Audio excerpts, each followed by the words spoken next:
Hi అండి, అందరూ ఎలా ఉన్నారు? ఈరోజు అయితే చికెన్ చేస్తున్నా.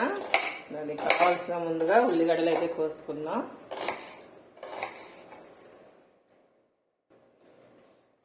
ఒక 2-3 పచ్చిమిర్చి కట్ చేస్తున్నా. ఈలోగా చికెన్ కావాల్సిన అల్లం వెల్లుల్లి పేస్ట్ పెట్టుకుందాము. ముందుగా ఒలిసిన వెల్లిపాయలను జార్లో వేస్తున్నా. మీకు విషయం తెలుసా అండి, ఎల్లిపాయల వల్ల ఎన్ని ఉపయోగాలో? బ్లడ్ సరిగ్గా సర్క్యులేషన్ కాకపోతే అండి, రోజు 2 ఎల్లిపాయలని పెరుగులో నైట్ పూట నానబెట్టుకొని ఎర్లీ మార్నింగ్ తిన్నామంటే బ్లడ్ సర్క్యులేషన్ మంచిగా అవుతుంది. అందుకే కూరలలో కొద్దిగా వెల్లుల్లి ఎక్కువగానే వాడుకోవాలి మనం. దీనివల్ల చాలా ఉపయోగాలు ఉంటాయండి. ఇప్పుడు స్టవ్ అయితే వెలిగించి కళాయి పెట్టుకుందాం. కళాయిని కొద్దిగా వేడిగానిచ్చి నూనె వేసుకోవచ్చు. ఒక 2-3 పావులు ఆయిల్ వేసుకుందాము. కొద్దిగానే అండి, చికెన్ 1/2 కిలో మాత్రమే. ఉల్లిగడ్డ పచ్చిమిర్చి ముక్కలు అయితే వేసుకుందాము.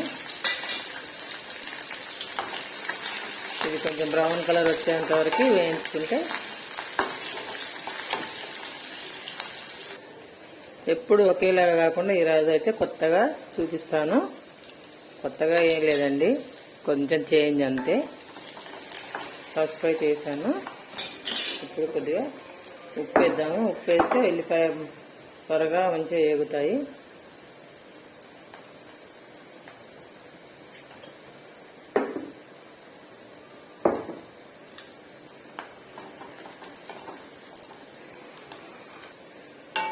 ఉల్లిగడ్డలు అయితే వేగిపోయాయి.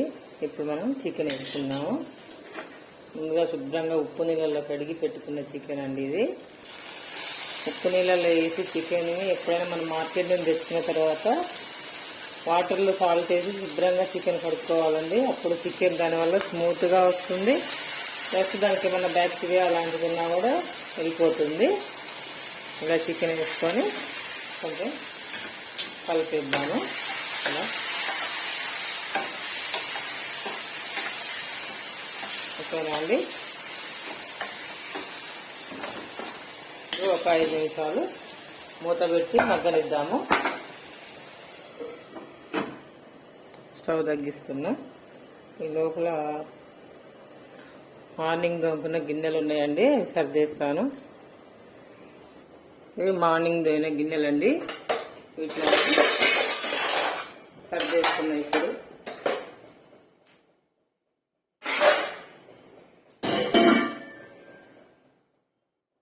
ఇలా ఎప్పటి గిన్నెలు అప్పుడు అన్ని సర్దుకోవటం తోముకోవటం చేసుకుంటే చికెన్ ఎప్పుడు నీట్గా కూడా ఉంటుంది. మనకు కూడా అంత పెద్దగా పని అయితే ఉండదండి, త్వరగా అయిపోతుంది.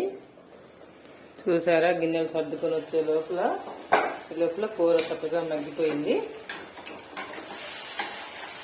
ఒకసారి ఇలా కలుపుకొని, ఇప్పుడు నేను చెప్పా కదండి ఈరోజు కొద్దిగా చికెన్ వేరేలాగా వండుతున్నా అని. వేరేలాగా ఏం లేదండి, కాకపోతే ఎప్పుడు ముందుగా అల్లం వెల్లుల్లి పేస్ట్ వేసేదాన్ని. ఇప్పుడు కూర ఉడుకుతుండగా మధ్యలో వేస్తున్నాను. ఇలా వండితే కూడా చాలా బాగుంటుంది. అల్లం వెల్లుల్లి పేస్ట్ వేసినాం కదా, ఒకసారి ఇలా కలిపిన తర్వాత ఒక 2-3 మినిట్స్ మగ్గనివ్వాలండి ఆయిల్లోనే. ఓకేనా, మన ఇష్టం అండి. అల్లం ఎప్పుడైనా వేసుకోవచ్చు, తాలింపులో వేయచ్చు, లేదా చికెన్లో కలిపి ఉప్పు కారం కలిపి తాలింపు వేయచ్చు. ఇలా మధ్యలో కూడా వేసుకోవచ్చు. ఎలా వేసుకున్నా ఉప్పు కారం కరెక్ట్గా ఉంటేనే ఏ కూరకైనా రుచి వస్తుంది. ఓకే అండి, ఇప్పుడైతే కారం వేసుకున్నాము. అల్లం వెల్లుల్లి అయితే బాగానే మగ్గిపోయింది. ఇప్పుడు దానికి కావాల్సినంత కారం అయితే వేసుకున్నాము. ఇష్టం అండి, కారం తినేవాళ్ళు, స్పైసీగా తినేవాళ్ళు అనుకునే వాళ్ళు కొద్దిగా అయితే వేసుకోవచ్చు. మాకైతే సరిపోతుంది. ఓకేనా, ఒకసారి ఇలా కలుపుకొని ఒక 2 నిమిషాలు మగ్గనిద్దాము మూత పెట్టి. తర్వాత దానికి కావాల్సిన వాటర్ అయితే పోసేసుకున్నాము. కొంచెం పులుసులాగా పెడుతున్నా అండి. ఓకేనా, కారం కొద్దిగా పచ్చివాసన పోయేంత వరకు మూత పెడదాము.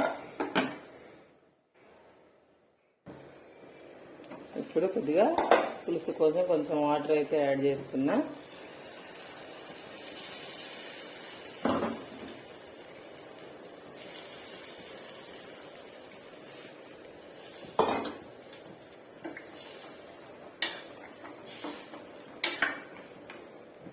ఇప్పుడు మూత పెట్టేసి ఉడకనిద్దాం. ఈ కూర ఉడికేలోపు నేను ఈ లోపల కొన్ని సింకులు అయితే గిన్నెలు ఉన్నాయి, కడిగేసి వస్తా అండి. ఓకేనా?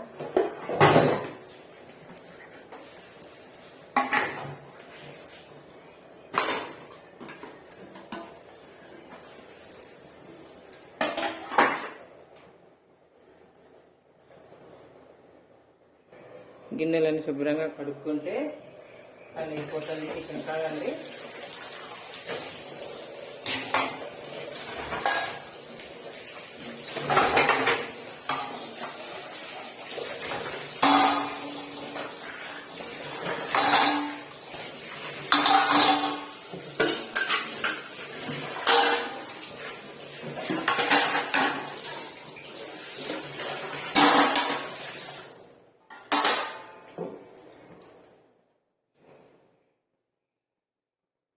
ఒకసారి అయితే మూత తీసి చూద్దాము.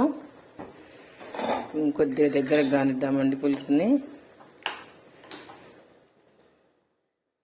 కొద్దిగా నూనె తేలేంతవరకు. ఓకే అండి, కూర అయితే అయినట్టే చికెన్ పులుసు. ఇప్పుడు కొద్దిగా మసాలా చల్లుకుందాము. నేనైతే ఈ మసాలాలు అండి ధనియాలు వేయించినప్పుడే దాంట్లో కొంచెం లవంగాలు, దాచిన చెక్క, కొద్దిగా రైసు, యాలక్కాయలు వేసి పొడి చేసి పట్టుకుంటానండి. ఇంక ఏమేనో ఇదే మసాలా.